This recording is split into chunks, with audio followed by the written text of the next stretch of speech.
শিলাইদহ ভাবে আপনি ওদের, জোড়াসাঁকো ভাবে আপনি এদের। বিশ্বভারতী ভেবেছিল জর্জ বিশ্বাসের নন, আপনি তাদের। রবীন্দ্রনাথ, আপনি আসলে কার? যুদ্ধের সময় ট্রেঞ্চের মধ্যে শেষ নিঃশ্বাস নেওয়ার আগে এক তরুণ কবি ভেবেছিল আপনি তার। বক্তৃতার মাঝে আপনি যখন হঠাৎ মাথা উঁচু করে দাঁড়ান, তখন এক মুহূর্তের জন্য হলেও মন্ত্রী ভাবেন আপনি তার।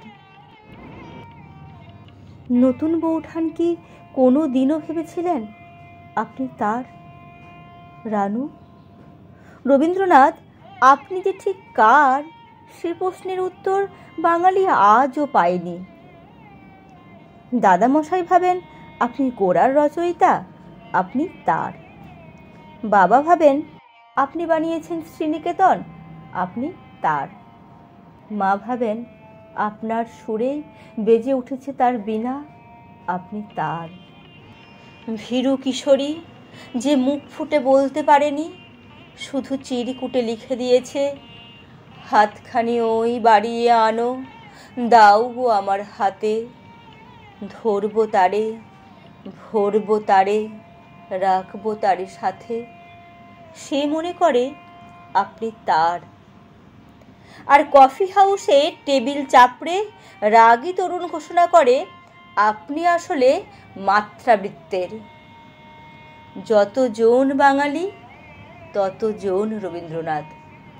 শুধু একদিন শিলাইদহের রবীন্দ্রনাথ আর জোড়াসাঁকোর রবীন্দ্রনাথের, বিশ্বভারতীর রবীন্দ্রনাথ আর জর্জ বিশ্বাসের রবীন্দ্রনাথের, দাদামশাইয়ের রবীন্দ্রনাথ আর বাবার রবীন্দ্রনাথের, আওয়েনের রবীন্দ্রনাথ আর মায়ের রবীন্দ্রনাথের, ভীরু কিশোরী রবীন্দ্রনাথ আর রাগী তরুণের রবীন্দ্রনাথের দেখা হয়ে যায় সেই দিন 25শে বৈশাখ।